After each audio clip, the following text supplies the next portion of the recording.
Hello and welcome to the World Now on TVC News. We're staying with our coverage of the United Nations Climate Conference, which started last Friday in the United Arab Emirates. President of the COP28, Sultan Al Jaber, has countered allegations challenging his stance on climate science. This follows his earlier statement asserting there was no science supporting the necessity of ending fossil fuels to limit the temperature rise to 1.5 degrees Celsius. All nations at the 2015 UN climate talks collectively committed to reducing greenhouse gas emissions, but the former UN Special Envoy for Climate Change seemingly contradicted this agreement. I honestly think that there is some confusion out there, and misrepresentation and misinterpretation. And yes, I respect the science in everything I do. The science says that we must get to net zero emissions by 2050, and we must reduce emissions by 43% by 2030. And I have been very clear that my job in this mission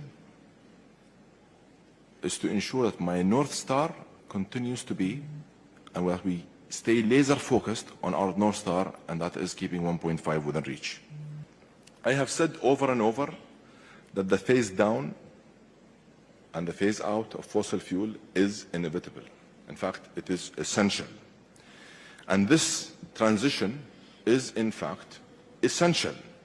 And it needs to be orderly, fair, just, and responsible. Health concerns also dominated discussions at the UN Climate Conference. The World Health Organization says health stands as the most compelling reason for taking climate action.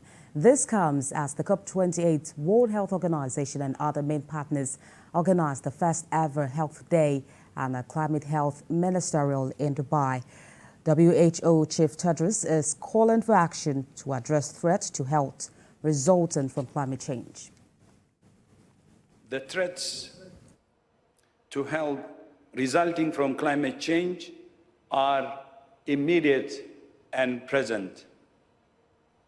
However, for too long, health has been a footnote climate discussion. Changing weather patterns driven by human activity and the burning of fossil fuels is contributing to record numbers of cholera outbreaks.